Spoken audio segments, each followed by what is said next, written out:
How to withdraw money from Phantom Wallet tutorial. The first thing you want to do is open up Phantom Wallet. Launch the Phantom Wallet app on your mobile device or browser extension. Select the cryptocurrency to withdraw. Choose the cryptocurrency you want to withdraw, for example, Solana. Click on the send option, locate and tap the send button within the Phantom Wallet interface. Choose a compatible exchange.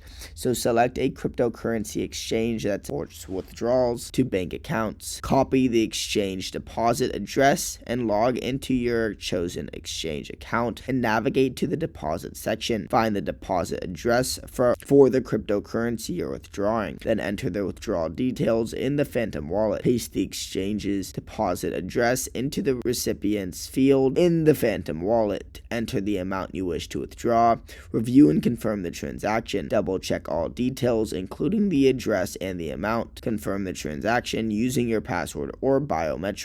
Then wait for the transfer to complete and allow some time for the transaction to be processed on the blockchain. Then sell cryptocurrency on the exchange. Once the funds arrive in your exchange account, sell the cryptocurrency for your desired fiat currency. You can also withdraw fiat currency to your bank account, so initiate a withdrawal from the exchange to your linked bank account. Follow the exchange's specific instructions for bank withdrawals and monitor the withdrawal process and keep track of the withdrawal status in your exchange account. Funds typically arrive in your bank account within 1 to 3 business days, depending on the exchange and your bank. Remember to always verify transaction details and be aware of any fees associated with transfers and withdrawals. If you encounter any issues, consult the official support channels of Phantom Wallet or your chosen exchange for assistance. Subscribe